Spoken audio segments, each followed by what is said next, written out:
just based on the level of trust that I have in my team, being intentional about like shaping the team and putting people in position to do certain things, I can shoot anywhere in the world. I can shoot like a lot of great things. And, you know, I ain't even got to be as hands-on as people think that I really am because of like the type of culture that we built.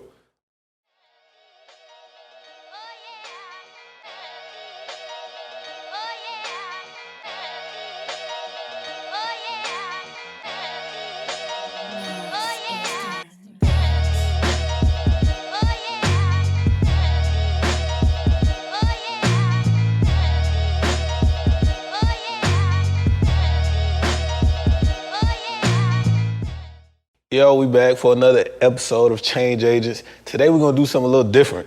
Today we're gonna interview each other. So I'm Trav and I'm interviewing the Change Agent himself, Caleb Seals. What's up, bro? What's up, bro? I think we go fall in love with this, man. Cause like, even though I think the people we've interviewed so far kind of know what we've done or kind of know what we're doing and kind of know a little bit of our history, most of the people who are like gaining new guests don't really know what you've done, what I've done, how we came together. So I think it's a good idea for us to like just talk shit a little bit. I agree. I guess we can really just start with just really how we met, bro. You know what I'm saying? How we really connected in a real way. This had to be, what, 2017, 2018? 18. You know, me and Jarrell were starting out shooting video, and I think he did like a video or two for like Cantrell and Lex, and they did that first video with Chancellor too. Yep. So they did that one video, and I'm not sure where you were in the picture at that point. I didn't edit or shoot that video either. That was 100% him. Amazing video. Was introduced to Chancellor for the first time and Lex, and caught wind of Steve. Steve was like the most like naturally talented person out of all three. As far as like camera aesthetic. They gonna fight about that. As far as camera aesthetic, like, but I agree. I ain't talking about like music, but just like on camera presence, like Steve just had it. You know what I'm saying? And so we went from that to, I think, maybe a month or two after that. Mind you, whole time I'm still working a full corporate job. Jarrell's still working full time, and yeah, like Steve just had this aura about him, man, and he had got to deal with like Mass Appeal, shout out Nas, and that's where it started. I feel like, and then I met you somewhere along the way, and I don't think we didn't meet for the first time until I think you was at my house. Yeah, when we shot Know It's Wrong. Exactly. I think we was on an email thread for, it wasn't Keep Yapping, because I want to say Motion Family shot. It was Motown. Yeah. Yeah, so we was on an email thread for that. But then I actually met you when we shot the pickups for Know It's Wrong. Right. But even in that time, I was like aware of y'all because me and Steve kind of grew up together. Right. So he a little younger than me, but we grew up like trajectory. And he just always been a star. So like even when you say he just have natural aura, like he's always. Steve is like or Kentrail. Man, I ain't call that nigga Kentrail. But Steve always have had a natural ability to be Steve all the time. And then when the cameras come on or the lights come on or the girls come around, whatever, he always been able to like turn it up. Like he just naturally built for the stage. So I was already like familiarizing myself with y'all, even though I wasn't going to manage him. Like, I wasn't planning to manage him. I just was going to help like I always did. Just like, you know, behind the scenes and just be with him. But, you know, things take shape. But, like, I want to go back even further. Like, how did you and Jarrell form Open Season? Like, how did that start? So, me and Jarrell formed Open Season just by way of us working together in a sense of, like, people was, like, it's crazy how it really started, like, for real. Like, he was shooting videos, I was shooting, like, photo shoots. And so, like, he had a thing that I wanted to learn. He had a thing that he wanted to learn from me. So it was, like, mutually beneficial in that way. He wanted to learn how to shoot photos. I wanted to learn how to shoot video. And so it just kind of, like, grew from that core thing. Like, you got something I could teach you and vice versa. So we just built, man. Like, we just really built in a real way together. We didn't want to build a brand that was all about Caleb Seals Productions, or we didn't want to build a brand around Jarrell Green Productions. It was more so about open season, building a community, building a team, you know what I'm saying? Like that, it was more so about building a community around something that could outlive us. I didn't want to attach my name to anything. I just wanted to create a brand that was impactful, that was strong, and that had longevity, you know what I'm saying? And that was the main thing. So it just started with that, like us shooting videos. He would shoot like, I mean, you know, just your small independent like rap artists or like R&B artists. And I would just help out. Like he would be shooting some shit and I'd be like, yo, bro, like let me pull up. Like let me pull up and learn. It's crazy though, cause like I didn't know you, I don't know how, but I didn't even know you was like a photographer. Yeah. Until last year. Yeah, so that's how it really started for me, bro. Like to be honest with you, so like the way I kind of really got started is through photography. I bought a Nikon from a refund in college or before then? In college. So like this like sophomore year of college, bought like a Nikon, you know, prosumer camera for like $300 or $400. And I'm going to Kennesaw State, so anybody familiar with Kennesaw, like Kennesaw Mountain is like right down the street. I'm familiar with the dorms. So I'm at, you know what I'm saying, I'm at Kennesaw Mountain. I'm taking photos of like leaves, bro. Like I'm taking photos of like the mountain, I'm taking photos of nature. I'm just taking photos of everything that's intriguing to me in the moment. And it grew from that to taking graduation photos. So like a lot of my friends, shout out Keisa, like Keisa was one of the first people, one of my best friends, by the way. She was one of the first people that actually trusted me with. Baby about to drop in a minute. Yeah, so, you know, shout out to her, but like she was one of the first ones that really like allowed me to capture her in a real way, and it was for her graduation, you know what I'm saying? And it's like, wow, like, you know what I'm saying? This person really trusted me with this task. Like, this ain't something that like people have often. Like, people don't graduate all the time. Like, yeah. You probably get married 10 times if you wanted to, but you graduate once or twice. Once or twice. Yeah, and that's it. So for somebody to have that type of trust in me, that's why it initially started with just like that level of integrity of like, you trusting me with this assignment, you trusting me to pay me, like, let me deliver. And it started with that. So I just kept that mindset all the way through my career. And now 8-9 years later, you know what I'm saying, I'm going out of town today to shoot, you know, Puma. I'm shooting DJ Khaled this weekend. And then I can't even speak on everything else that we're working on. Like, yeah, like we got calls and it's kind of crazy, honestly. Like, cause even with like I managing all of this and all the stuff we do together, we'll get into it. But I started writing. Well, I initially started writing because I had a crush on my teacher. But then, like, as far as adult me, I started writing because I wanted to tell stories of people like you. Like, even when I was like 18, like my homeboy was, I guess what they call an abstract photographer in college. And he wasn't like the homeboy that like, you know, I would go kick it with, or we party together, or we play basketball together. He literally just like would want to take 100 pictures of something abstract, and people couldn't like get what it was. Yeah. So like my interest was I want to talk to the artists about their abstract or what they see that people can't see, and I wanted to tell that story. Because initially, like, it's crazy too, because we just shot Rap Radar and we finished shoot Rap Radar again. Yeah. Initially, I wanted to be Elliott Wilson. Yep.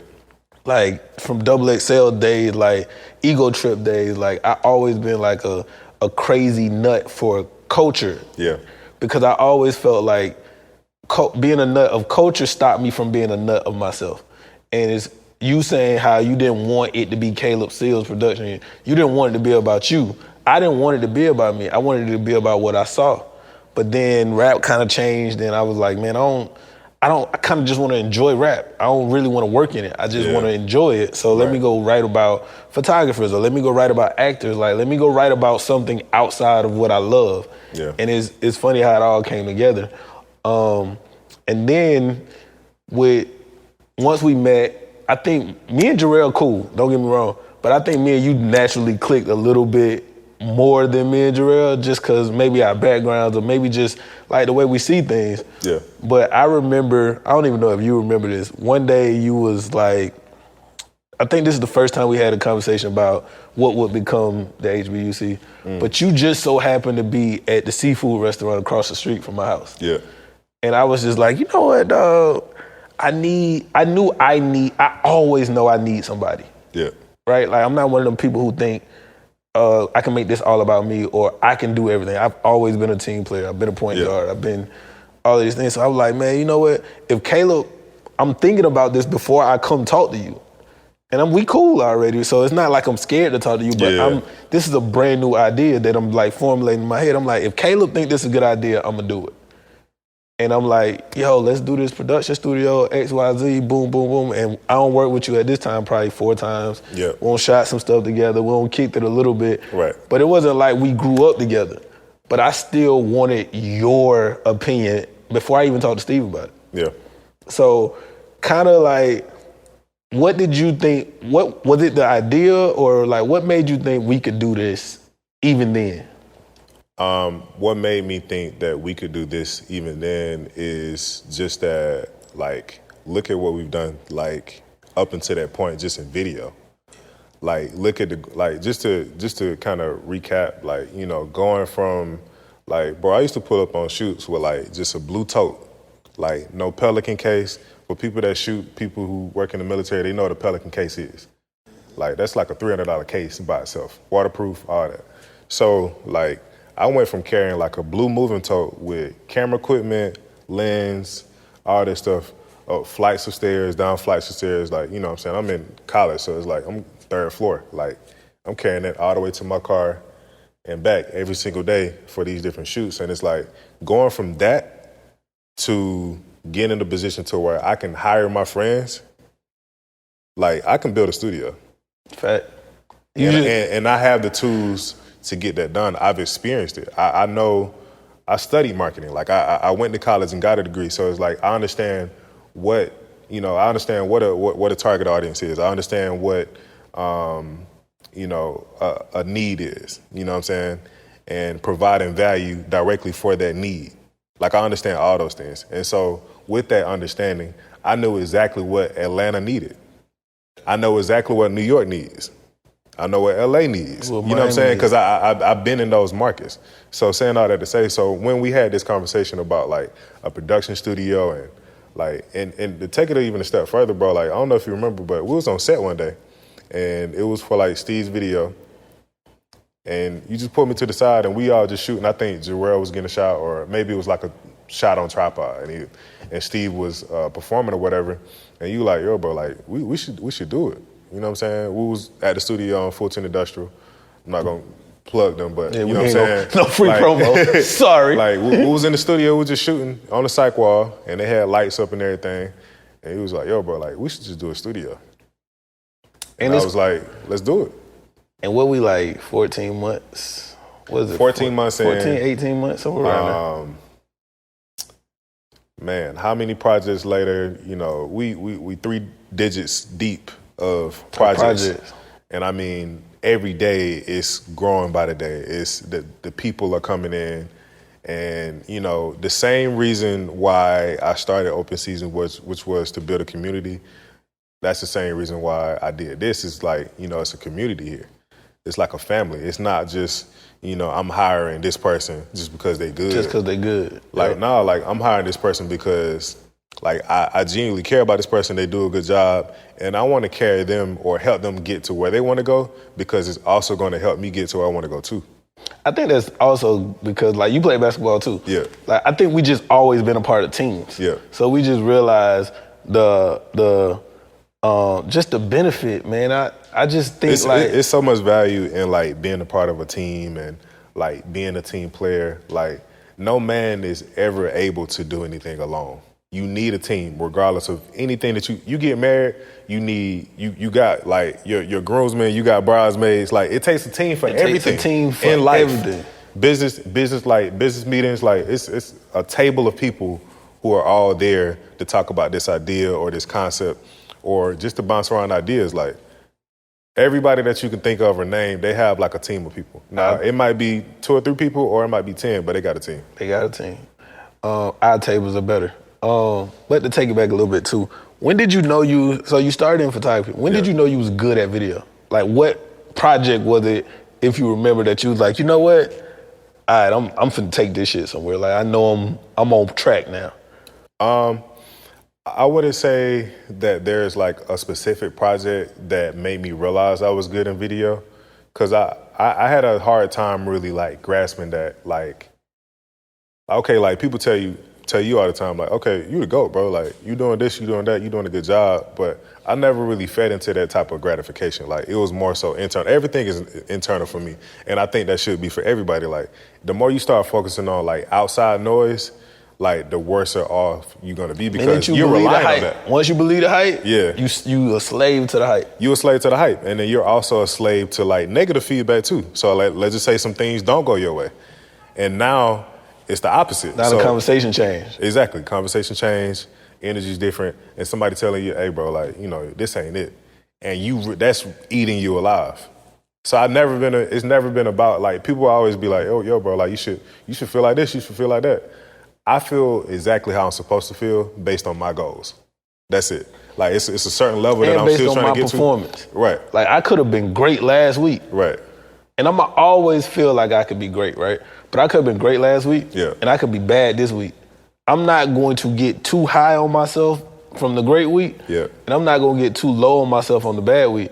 But I just really realized, too, like, most of the time, whatever everybody is saying is not what you need to focus on. Right. No matter what that is. Yeah. Like, if everybody is saying we need to, man, y'all need to do this in the studio, I'm probably not going to do it. Right. Unless you're saying, hey, bro, we need to sit down and do this. Right. And I think one of the biggest lessons I've learned, even before we got the studio, but probably more so since we got the studio because we worked on more stuff. Yeah. But I've learned from you in the last 3 years, it's just the ability to walk away from a moment.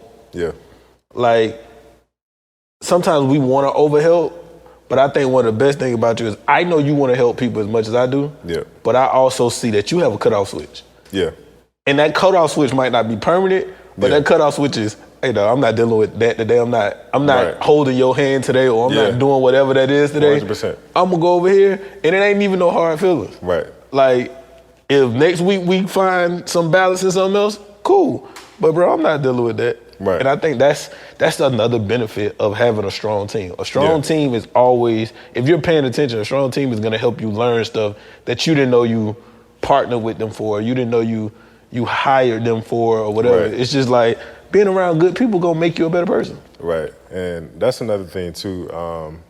I just been real intentional about my team, bro. Like, I've been real intentional about, like, people, like, and this is a very specific example. This will, like, the Migos Rap Radar episode will air on the 18th. I can say that because that's been confirmed. But the client that I was working with, I won't say her name, but she was very adamant about the fact that, like, you know, we had an amazing team here. She never met me a day in her life, right? Because you didn't even make it to set that day. I wasn't even, I was out of the country still. You know what I'm saying? I'm still out of the country. But just based on the level of trust that I have in my team, being intentional about, like, shaping the team and putting people in position to do certain things, I can shoot anywhere in the world. I can shoot, like, a lot of great things. And, you know, I ain't even got to be as hands-on as people think that I really am because of, like, the type of culture that we built. Like, I have the culture of the complete opposite of the way the industry is. It's shaped around 1 to 2 people doing everything, and everybody else is kind of like minions.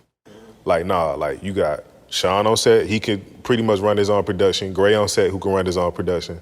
Jarrell can run his own production. Like, I can name, you know, so many. Like, Sammy can run his own production. Like, so many other people. And then, like, somebody who do art, season. Exactly. You don't got to be there to double check. Like, you could say, go get this done. I'm going to show up on game day and not have to worry about it. Exactly. And another big thing that I want to talk about, too, about, like, my team and just teams in general is just, like, paying people. Like, the reason why I have such a strong team is because I pay people.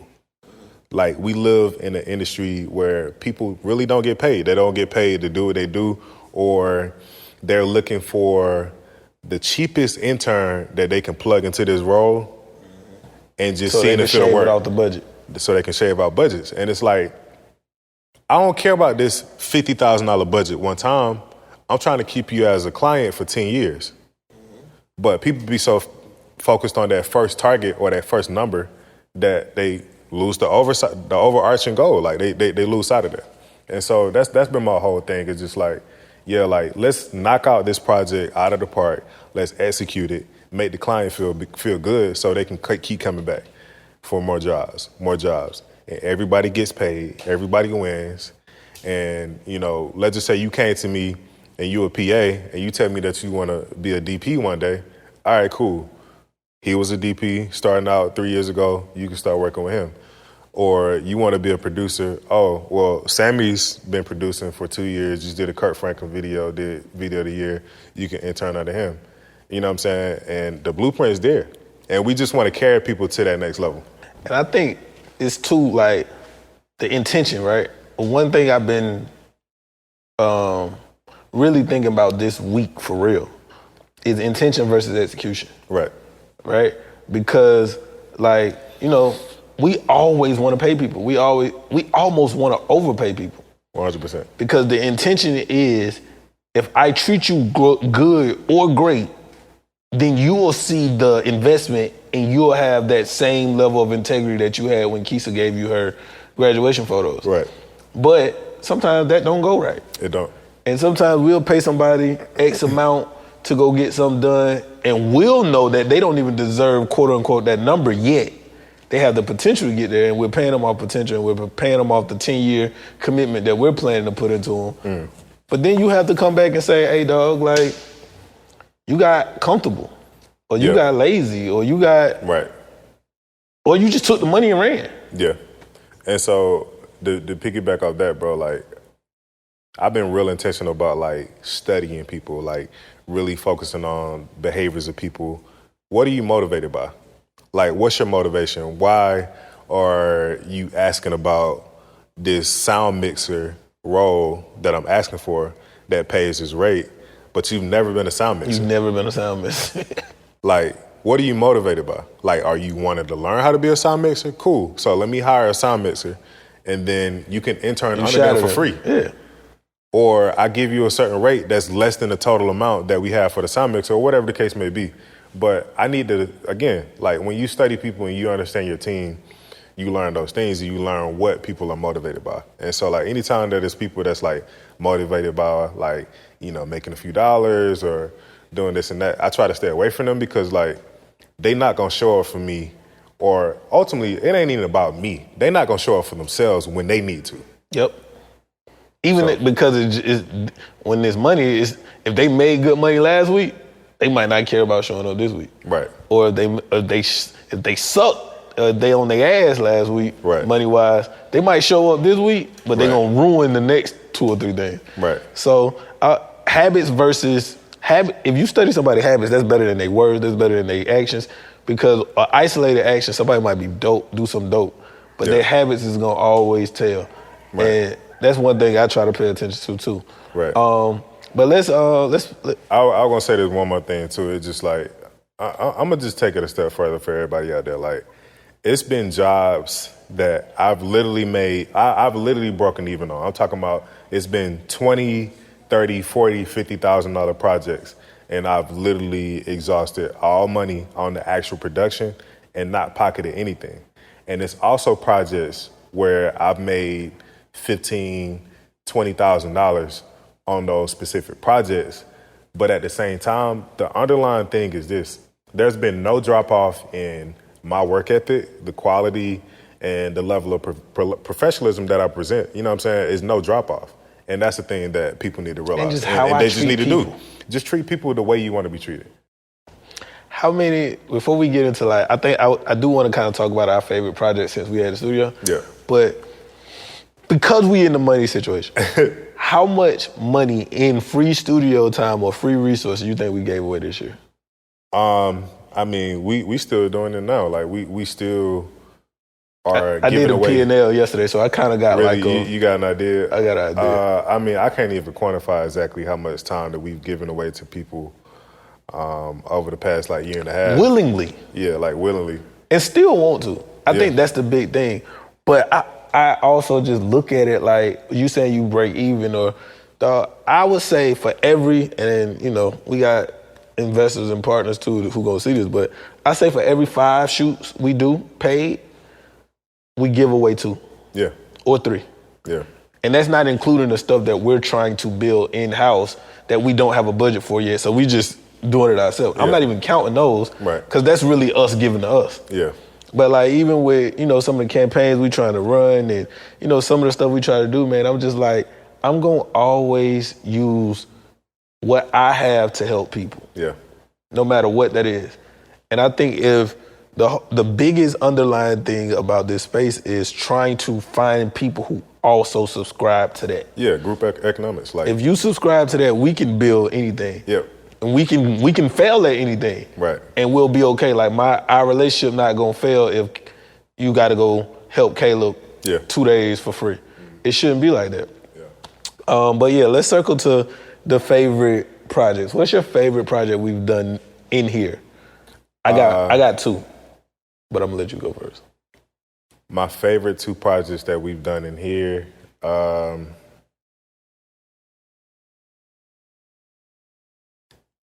don't know if there's like. First off, I love all the projects that we worked on.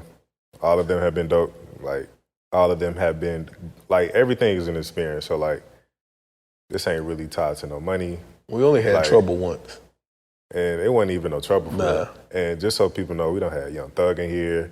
We don't have Key Glock in here. No issues. No issues. Like never. I think Young Thug shot in here the most. Yeah. Out of the big stars. Yeah. I think he shot in here the most. He been here like 2 or 3 times, right? 4 times, yeah. And he's probably the nicest person Yeah. we've dealt with from a star level. Not to say anybody else has been rude or mean or whatever. But like you would expect him to have like a certain demeanor, but it ain't even that. And his team, like now it's been times where they've been in here before he got here and they was a little rowdy. Right. But when he walk in the room, it's like they tighten up. It's like you walked into a Fortune 100 company meeting, like everybody how you doing? Right. Nice to meet you. And it's all love. What can we do? Where you need us to stand? All of that. So right. But I think my favorite project, honestly, since we've had this space, I know everybody gonna think it's the Chris Brown project, but it's not. My favorite project is the 6 videos we did for Steve. Yeah. And the only reason it's the favorite, because that's gonna sound biased, but that showed me the potential we have. Because I wanna say we paid 4 people out of all 6 of those videos. Yeah. And those like outside people. But we was able to do 6 videos, get rappers to fly in from Houston to do collabs. Shout out to Doe Man. Yeah. Like we did 16 and everybody had good mood from sun up to sundown. We had 100 calls. Right. We put together 6 videos in like a 4-week span. Yeah, and so just so people can really understand what really happened in the real way, like we shot 6 videos for one of Cantrell's projects. And the whole concept that, you know, he created directed along with Steve was centered around Malcolm X, recreating iconic moments from Malcolm X and Martin Luther King.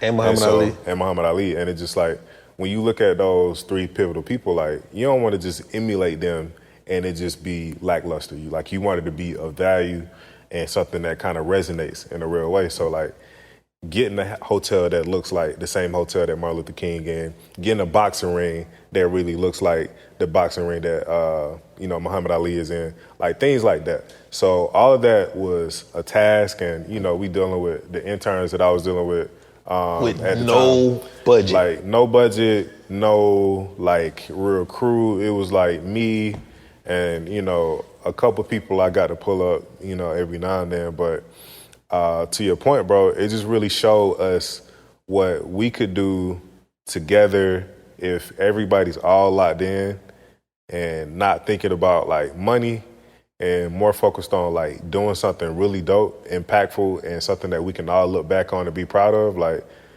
we really made a heavy impact. And just to drive that point even further, like, we made basically a replica of Post Malone for one video, And there's no knock against Post Malone specifically, but it's just like, just to make a emulation of him as a character in the music video that he was in with no real budget and just leveraging the relationships that I have and what he has to do that, like, that's unheard of. Like, no, I don't know too many other people, like, unless you, like, you know, directly in like a different space or something like that. Nobody's really doing like passion projects the way we did that one. And I don't even know if you ever thought about this.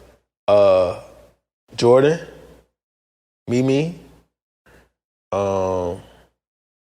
like 4 other people that had never been booked for what they did on those shoots have all been booked for the last year and a half since then, with that being their catalyst. Like their catalyst. That's like, the catalyst, Yeah, like you've been on Chris Brown shoots after that. You've been on big budget shoots after that. And so that's the whole reason why I developed Open Season. Like, I never built, like, and it may grow into that, right? It may grow into a $1 billion brand, but that wasn't why it was created. It was created to be a catalyst, to help propel people. Like, I don't want, you know, my current interns to be interns forever. I want them to grow and exceed me. I want to be an intern for them. Facts. Like, and that's the thing that I think people be confused about. Like, they think that, like, yo, we doing this and we're here and we just want to keep people at a certain spot. Like, I get tired too. You get tired. Like, I want to take a step back from doing what we do and taking charge. Like, let me come on my intern set and just be a fly on the wall and take photos. I want to see what that's like one day. And not have to, like, I'll give you a perfect example. I love Puff, right? I love Puff for what he represents to the culture. I don't care about nobody else, like, personal gripes with him, whatever. I love Puff, right? But I realize I don't want to be Puff. I want to be Andre Harrell. Yeah. Like, Andre Harrell, Puff was his intern. Then he empowered him. Then he got and then Andre Harrell came back, God bless his soul, God rest his dead, came back and was like working for Puff at Revolt. Working for Puff at the Revolt Music Conference. Doing all these different things because he literally wanted to invest in somebody who could be bigger than him. Yeah. Versus trying to be the big guy forever. Yeah, being the big guy forever, and, you know, I'm the big guy and I'm going to keep information from you. Or so you stay under me. Exactly. And I'm going to just, like, keep secrets from you, which ain't even secrets. Information's out there. Everybody can obtain it. But I'm trusting you. I'm expecting you to provide this information, and you keeping it from me. And it's just like, that's the community we in. We deal with so many people that, like, a lot of these young photographers and videographers look up to, and they just not really giving them the tools that they need to survive in this world. Like, not in this industry. And I think from a creative side, I think you do that so well. And I try to do it from a business side. Like, I always tell people, my job is to figure out how a creative person cannot have to worry about money. And, you know, you take bumps along the road, bro. Like, you've seen me eat 5-figure losses this year because somebody else messed up or because we didn't do something. And my whole thing is about keeping them whole. Because I think me and you know we have skill sets and resources that if we have a bad month, we can go get some money from somewhere real quick. Right. So I've always realized that if I give you the information or if I give 10 people some information, then somebody's going to give me the next greater information. And I feel like you look at it like if I can put people in place to do these 10, 15 productions, I can go do other type of productions or I can take a month off. Yeah. When the last time you been off for 2 weeks? 2 full weeks of, like, no calls. Nothing. No meetings, no shoots. I don't think it's been that in 10 years. 10 years. It's been 14 for me. Because even when I was in college, we had basketball. Yeah. So, do you think we can work too much? I think we can work. I think we can work too much, but it's by necessity. It's always by necessity. It's always by, You know, like, okay, you might have, as an entrepreneur, right, you might have planned for an allotted amount of time off, or you might need like a few hours this evening or tomorrow, whatever. Like, you might plan for that. But if this next call comes in that's gonna help them out, you gotta take that call. You gotta work on it. Right. So, like, when people talk about, oh, you work too much, like, it's not really about choice. It's by circumstance. Like, and by responsibility. Exactly.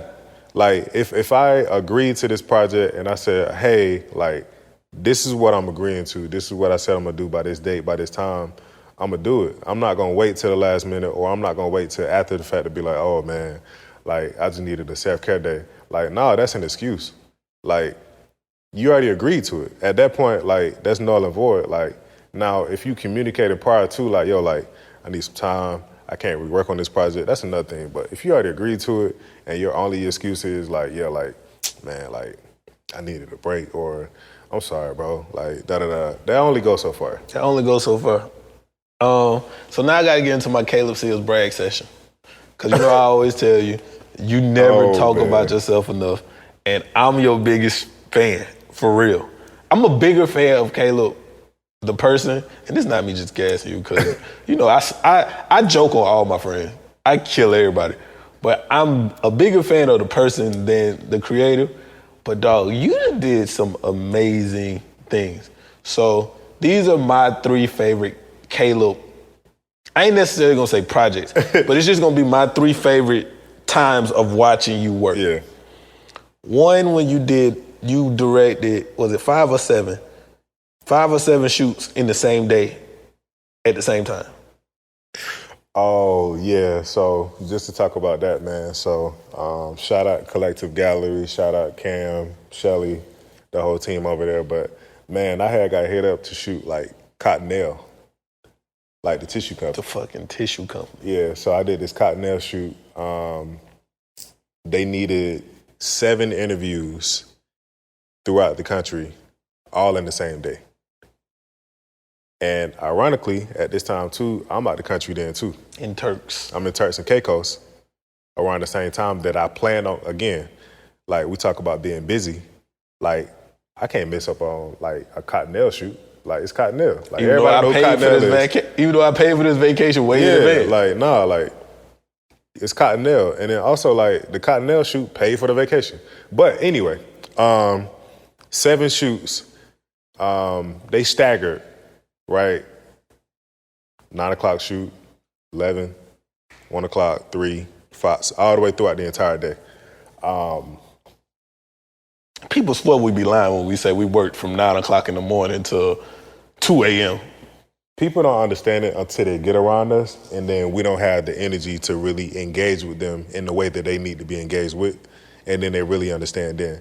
But just to talk about the shoot a little bit more, and I'll wrap up, but it was L.A., Atlanta, Houston, Philadelphia, Chicago, Baltimore, and New York. So there's 7 different cities that I'm either flying my own crew out, or I'm contracting or subcontracting based on the relationships that I have in those cities. And so it was just like... And you directed remote, right? Yeah. So I directed all of them remotely. So, like, I'm on Zoom calls throughout the whole day, just listening to, like, the feedback that it was giving, the way they were shooting, like, kind of, like, managing the production, like, from afar, which COVID kind of forced us in a position to where we have to do that more. So it wasn't really new for me to do that, but at the same time, 7 of them, that's where it got tricky, because, like, it's just so much going on, and let's just say one shoot gets pushed back, or a client is a little late, or whoever the talent is, like, they not ready, that throws out the whole day. So we had to be real intentional the whole week before. All right, I'm gonna prep you on this. Let me explain this. And this is a conversation I'm having with crew. Like, we had several calls prior to that. And then I also had, like, you know, calls with, like, talent too, which, you know, Shelly kind of, like, managed, but, like, it was just a lot of working pieces, bro. Like, it was a lot to kind of, like, do, for real. But just to piggyback off that, man, like, a shoot that, like, I'm really proud of and excited about, or was excited about at the time, man, was Baptized, to be honest. I shot this video called Baptized. And I feel like it was a baptizing for me. Spillage. Spillage Village. So that's Jid, Earth Gang. Shout out to the guys. Hollywood, JB, all those guys. So, shout out them, shout out Barry, shout out Zeke, Jid, so on and so forth. But, bro, that video was like a baptizing for me. Like, I really had a chance to do a lot of self-discovery because really that was my first, $30,000, $40,000 budget video or whatever it was at the time. It was way over the budgets that I was used to getting. What's this, 18, 19? This like 2020. Okay. This was 2020. So all of this is still very fresh. Like this is, new into COVID. So people we had to worry about PPE equipment. Like we had a nurse on site. You had to check in. Like they doing checking people in, putting wristbands on people that's got their COVID test. I'm managing that, booking location.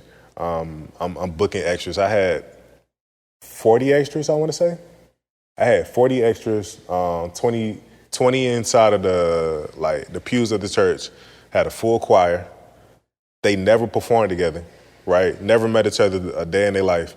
And they got on stage and they were in unison. You know what I'm saying? And through all of the growing pains, putting that video together, that's when I really realized, okay, I could really make something out of this, for real. It was that first experience of, I'm signing paperwork this time for Interscope. People don't realize, they think they just get called for a job and they hired and that's it. You got to sign paperwork, NDAs. You got to sign documentation saying that you're gonna provide workers' compensation, and the label is gonna provide what's called a COI. It's commercial insurance for your productions. You need over $1 million of insurance coverage for cameras, incidentals, so on and so forth. This was my first time doing all of that. That can be intimidating. You know what I'm saying? A lot of people get to that point of signing the paperwork and they don't push forward because it's they either ain't got their information together, they ain't got no LLC. They ain't got their paperwork together. You know what I'm saying? And so I had been preparing for that moment for so long, and it's just to really go through all of that, going through another thing too, bro, as amazing as that video was, it could have been so much better. So one thing that didn't happen that I wanted to happen was actually baptizing somebody in the video. So, we went to CAPS, shout out CAPS. CAPS is Central Atlanta Props and Sets, which is a prop house. You rent furniture, you rent different things that you need for different productions. People don't realize just how hard it is to be CAPS, but go ahead. So you got this warehouse space, which is the size of 2 football fields of just props. So I go there one day, I'm I need a tub that I can put water in to kind of baptize somebody in. I go in. This is me doing it myself. I ain't really got no PA, I ain't got no PA. Shout out Victoria. She currently works for Revolt and Diddy right now, but she was she did my wardrobe for that shoot, and some other things. But it's just I didn't really have a central art team. You follow me? So a lot of the art stuff I was doing on my own, which I shouldn't have did, but I ain't had no more money. Gotta get it done. You gotta get it done. You know what I'm saying? That just, again, it's a baptizer for me. So I went through the process of getting this big tub inside of this church that I'm renting. We get it in there, we get a water hose, we start filling up. This 2 hours before we start shooting, we start filling it up. It's leaking through the cracks. It's not working out. We got it halfway filled, and bro, it was almost a disaster. I'm talking about Jid walking in. And this indoor? This indoor. This is inside of a church. It's got wood floors. Water's getting all over the floor. Everything, bro. It was terrible. A lot of people could have looked at that situation and been all right, bro, we just need to reshoot because I'm not able to get this tub. But the thing I want people to realize is, as a director or as a producer or just working in production in general, you can't be so set on what you want things to be. You have to be willing to adapt and roll with the punches. You have to be Muhammad Ali. Something is going to go wrong. Every time. Every shoot we've had. Like, every shoot, every production, things don't always go your way. So, like, I hate directors that feel like it has to be this way or no way. Like, nah, like, it don't work that way. So, in that situation, like, yes, it was a scene that I was going to be, like, camera's going to be below this is a glass tub, right? So, camera's going to be on the bottom of the tub, and you can see Jid going into the water. You can see, like, Earth Gang going into the water, and it's like they coming up, and it's like, just to describe the scene, imagine them getting baptized inside of the church in the baptism, like, area, and then they come up into the river. That was a scene that never made a video because the tub didn't work. So it's just like stuff like that, man. It's just like you can't be married to what you want the video to be. Like, you have to push through, adapt, and make the best out of whatever you have to do. And at the end of the day, it's your job and your team's job, but really you the leader. Right. It's your job to make sure the artist or the talent on set don't get out of their zone because of what's going wrong. Right. You got to go solve that before it even get to them. Like, hey, when they walk on set for whatever that shot is, yeah, they don't care what happened before they got there. Right. All they care about is, are we shooting right now? If not, why did you bring me out of my trailer or out of my holding room? Right. Or, okay, so what are we doing? You don't have a whole lot of time to just say, hey, man, I know we were supposed to be here 4 hours and we supposed to do this, but give me like 8 hours to like figure this shit out. Right. And I say this last thing and we'll move on, but like, another thing for Baptized too, like I had a lot of my best friends in that shoot. Like, I had Jamise helping out, like, with Crafty, her best friend Crystal, she pulled up. Like, I'm talking about they pulling up with trucks of just like food for people. You know what I'm saying? And I ain't even had the money to pay them, but they pulled up. And it's just like, when I got people that's willing to bet on me like that, you better believe I'm gonna show up and put the best into this video. So it's just that level of integrity that, you know what I'm saying, I just always had, and, the people around me, they have too. And I'm just blessed, man. It's just a great feeling. My next favorite Caleb Seals production moment. Yard runners. And not for the reason people might think, or not even you might think. You had Meg Thee Stallion, it's Nike, you had all of this stuff. Shout out to Ashley. We don't shout her out probably more than anybody. Times. But she deserves it. Shout out League 22 Productions, one of the best event teams in the country. Hey, right. Send my pack. But the reason why, and I didn't even, like, I didn't work on that. We talked, and you know what I'm saying, I was on some of the calls, and one thing about it, we talk 15 times a day, so I always know what's going on, even if I don't have to do anything. Right. But the most impressive part to me about that was you was willing to ride in a van across country for like 9 days, and every 7 days you was in a different state every single time. Yeah. And at your level, I know you don't look at it like that, but at your level, it's so many people miss that opportunity because they don't have a flight. And shout out to Sean Craig. Yeah. So shout out Sean Craig, shout out Gray for just like trusting me, man. Like, and again, like, when you work with these people and you build your team, make sure like the core of that relationship is trust. Like, they trusted me enough to know that, like, I ain't gonna have them ass out nowhere. Like, you know what I'm saying? And at the end of that tour, like, the bus broke down and I'm like, all right, cool. I'm getting us rooms and we just gonna live to wherever we need to get to, and then that's gonna be it. But like, just to talk about that project a little bit further, like, Nike Yard Runners was like a clothing campaign that Nike was doing, executed by League 22 as the agency. And I was brought on by way of Cam Kirk and Collective Gallery. And so, like, I hired my team to kind of like pretty much do video. Cam's team did photography.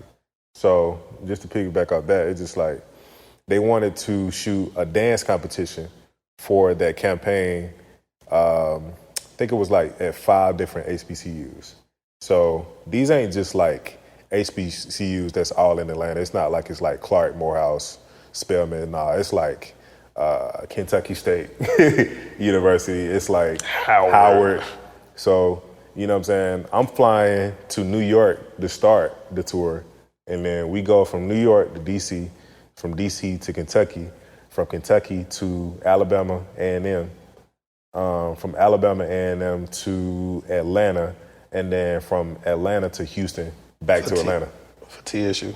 For TSU. In a van. And, obviously Meg went to with the TSU, so that's why we kind of ended it on that end. But, yeah, man, we took a sprinter cross country. Like when I say we was on tour, like we literally was on tour. Like, all of us in this like tour bus, the sprinter, and we all just doing our own thing. Me, my DP and sound mixer at the time, like we just rolled together and figured it out. So like we would shoot that morning in the city. For the rest of the day, we was on the road. And we would get whatever we would get to, like, midnight, 1 o'clock in the morning. We literally had time to take a shower, sleep for like 3 or 4 hours. And it was time to get up and go. And we did that for like 4 or 5 days. And it's just like a lot of people would have turned that shit down. Like a lot of people. But it's like that project alone has propelled me to working with Puma. Like I'm literally leaving in like 2 hours to go shoot in Houston again for Puma. You know what I'm saying? And so it's like, with that in mind, it's like people gotta step outside of, when we talk about like sacrifice, right? The word sacrifice, you gotta step outside of what's convenient, right, for you, and do what makes sense. Like you have to do what you have to do to kind of get the job done. And just to tie this in a little bit further too, like the reason why we had to hit so many cities in a short amount of time is we had a certain delivery date. Like we had to make this happen. Like, these are also college students, so they don't have the most lucrative schedule. So we working around their schedules too. Like, they was like, look, if y'all can get this done between this window of time, then we can do it. I'm like, cool, let's do it. And that's what it was.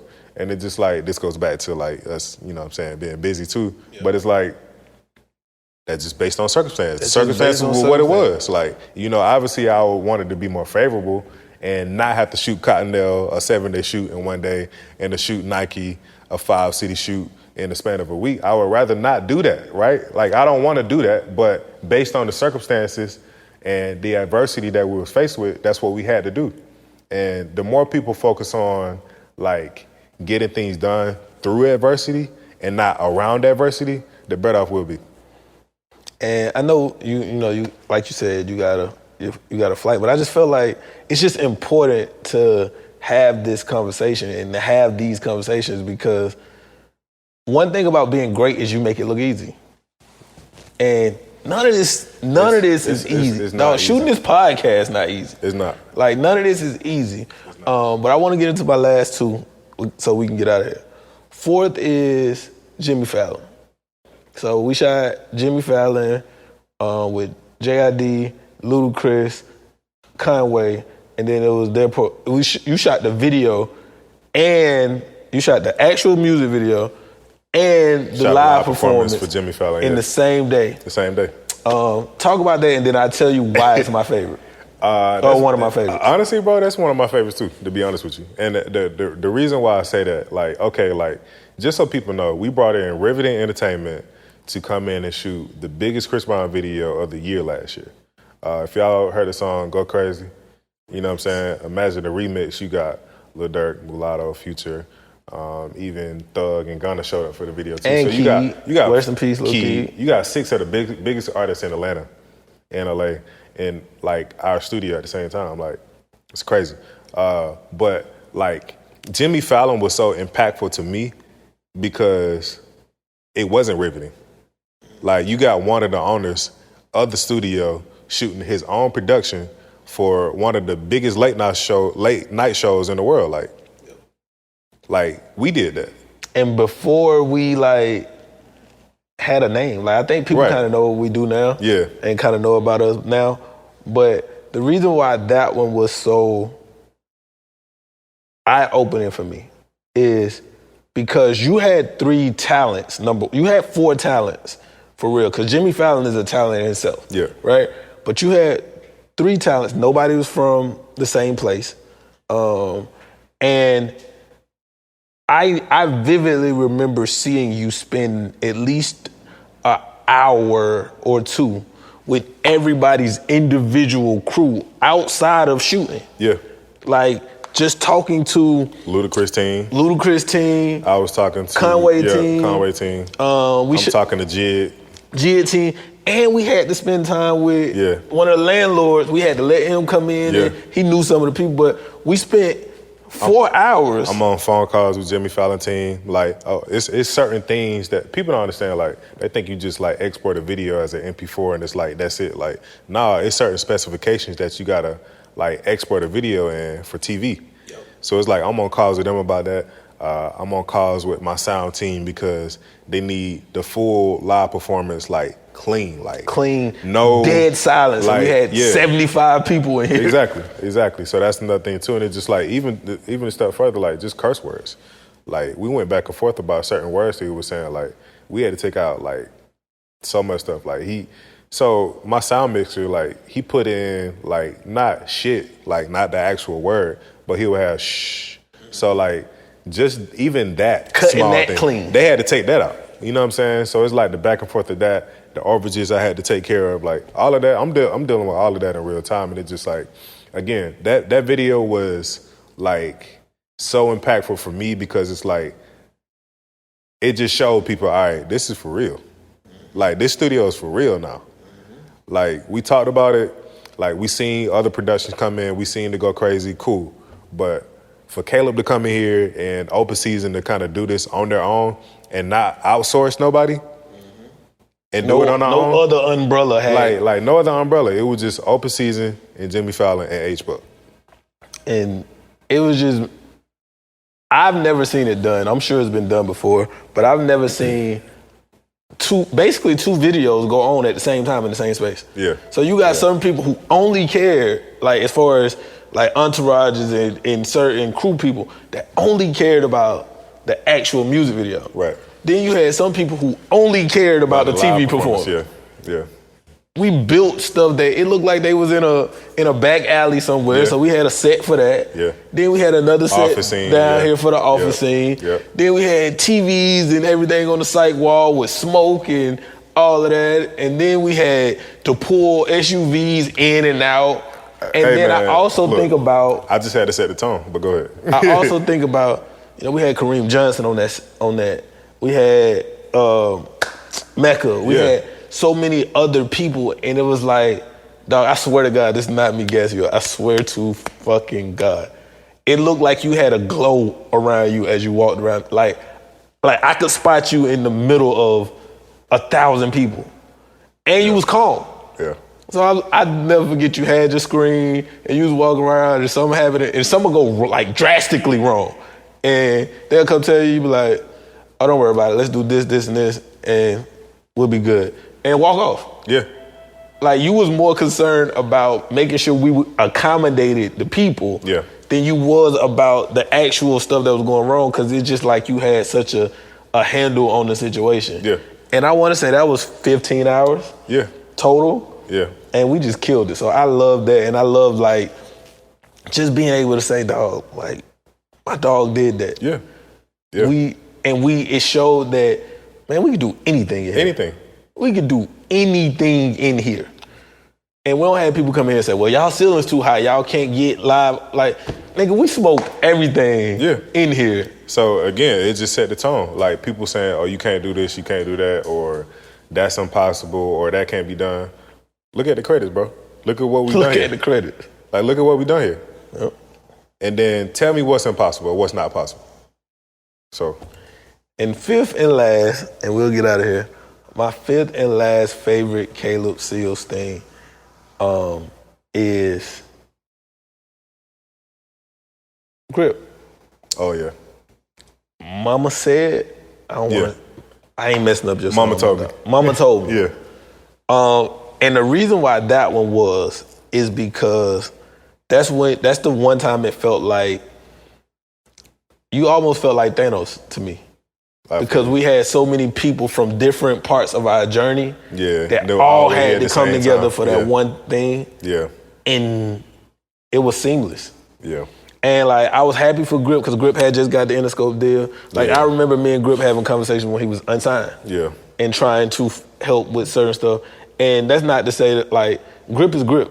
Like, I feel like he's one of the most talented people here. One of the most talented MCs and writers. And he's just such a unique personality. But we had him. We had some of those people who was from the very first shoot with Cantrell that I was telling you about. Then we had some people who, like, really are, like, big wigs and Interscope and all of that. And they had to basically kind of follow your lead. So I'm looking at that and I'm like, dog, we got that done. And I remember I had something with my son that day.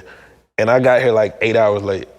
And he was like, bro, I'm like, we good? Like, you know, because when you have stuff, when you're actually shooting here, I think my protective thing is, let me make sure I can mitigate all building problems that Caleb might have. Right.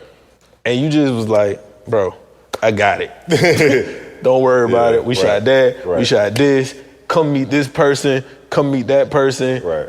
And we just got it done. And it just felt like family. Yeah. It felt like in a quick time, it's like a family reunion. Right. And so that was my favorite thing. And I'm just looking at you, you know, whether it's, you know, Jack Daniels or Puma and all these different people. And I ain't even talk about the Amazon stuff. Yeah.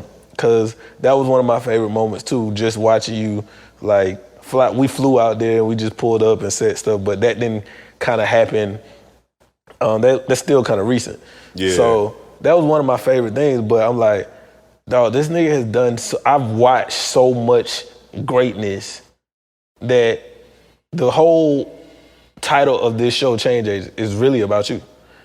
And, you know, you'll me saying that you're going to turn around and say, nah, bro, you won too, and that's just our relationship. But it's like watching Possible be done from somebody, where we come from small towns. Both of us come from small towns. Both of us are not flashy dudes. Both of us not braggadocious. Yeah. I am sometimes, it depends on what we're talking about. But just watching those 5 things that I'm like, bro, you have made me believe that we really can do anything in the world. Anything. Like, I feel like we could build a studio and do productions on Mars if Caleb said we could do it. So anytime anybody asks me, hey, can we do that? Can we do that? I say, hey, whatever Caleb with, I'm with. And that's literally my focus. Right. And then when you turn around and I hear you say, hey, if Trav with it, I'm with it. Or if Trav say this, we do. Like, you having the same confidence in me, even though we both have this internal confidence and internal drive. Right. You having that same confidence in me make me feel like, number one, we could put it in so many people, but also it's just like, I can go do whatever because Caleb believes in me. And I'm going to make sure Caleb knows that we can go do whatever because I'm going to go to war for my dog. Right. So, and likewise. I just feel like it was important. And we'll have other times when people know our story, but to end off, what is something you would tell younger Caleb that you learned that you didn't think you would have to learn?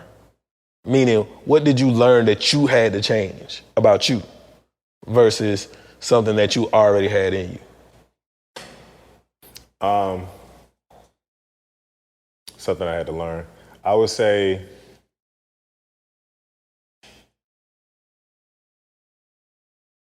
I stopped him. Nah, it's because I don't know if it's just one thing. It's a few things. Like it's so many things that I've learned as of late that I wish I had year 1, year 2. That it definitely would have helped me out a lot. And I would say the biggest thing is just like living and operating in abundance. It took me some time to kind of get to that, to be honest with you. You know what I'm saying? Coming from where we coming from, like we have we born with a scarcity mindset. We born with a mindset of like I got this one thing and I'm not letting go of it. Yeah, let me just whole time it's 10 other things that you're gonna get to. But so for that young version of myself, or just that young intern or that young photographer that's out there, like, operate from a place of abundance. Operate from a place of, if you give up your time today, it's gonna lead to something great for you tomorrow. And that's it. I think for me, I had to learn, and I'm still learning, but I really had to learn over the last year is don't cling to the end result. Cling to the next step. Yeah, the next step. Whatever the next step is.